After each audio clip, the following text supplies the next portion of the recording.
Hello, I'm Major Gaurav Arya. So, what are the glaring similarities between Sri Lanka and Pakistan? Number one, as I mentioned before, a corrupt elite.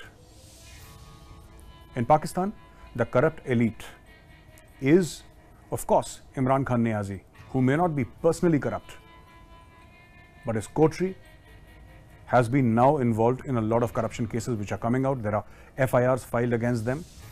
There are investigations which are happening. Various people in Khan's inner coterie are subject to investigation by federal agencies.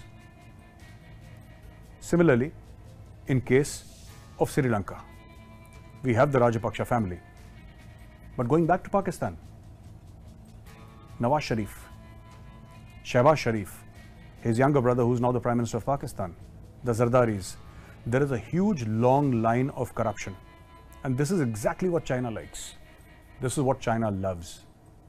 So, this is the first similarity between Sri Lanka and Pakistan. The second similarity is small countries. Pakistan is a small country, Sri Lanka is a small country. Both have populations that are manageable.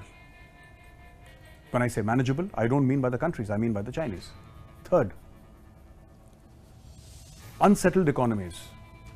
Economies which are perpetually looking for handouts and loans. This is the third similarity between Pakistan and Sri Lanka. Number four, political uncertainty. For too long, the Rajapaksa family has ruled Sri Lanka by hook or crook. The people got fed up of them. For too long in Pakistan, there was a corrupt elite that has pushed Pakistan to the brink. At least in Sri Lanka, the people revolted. At least in Sri Lanka, people have taken to the streets. At least in Sri Lanka, people have the moral fiber to say that thus far and no further. I don't see that happening in Pakistan. I don't see that happening in Pakistan at all. This is exactly what China loves. As I said, bite-sized, cookie-sized countries. When China gives loans to Pakistan or to countries like Sri Lanka, it knows full well that this money is not coming back. And China does not want that money. China is not interested in getting back the money.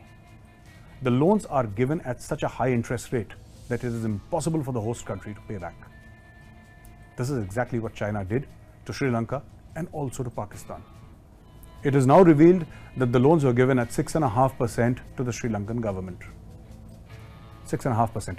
There is no way a country like Sri Lanka, with limited exports, which can hope to pay back billions upon billions of dollars, more than $50 billion at 6.5%.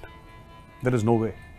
And this is exactly what is happening to Pakistan. A corrupt elite, dependence on loans, borrowed growth, and creation of a national security state, which sees an attack from the east happening anytime now. This is not a recipe for growth. This is a recipe for disaster.